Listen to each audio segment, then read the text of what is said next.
It's very important to have calcium in the diet of birds. All birds need plenty of calcium in their diets. Calcium is required for bone formation, proper muscle movement, eggshell formation, nerve function. Sadly, many birds don't get enough calcium in their diet.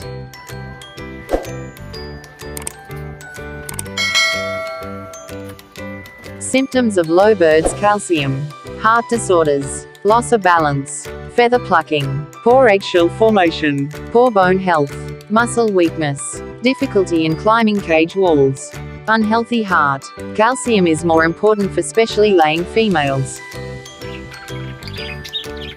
Natural foods which contain calcium: leafy greens, vegetables such as mustard green, broccoli, cabbage, carrot.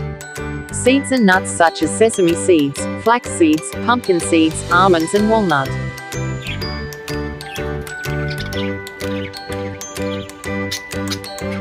Beans are another good source of calcium to feed your birds, which are kidney beans, soybeans, chickpeas, pinto beans.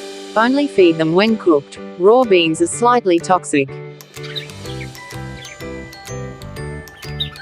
Others: eggshell, cuttlefish bone, mineral block. Wash fruits and vegetables before feeding them. Slice foods into small pieces that your birds can eat easily. Wash feed dishes daily, and remove any uneaten food.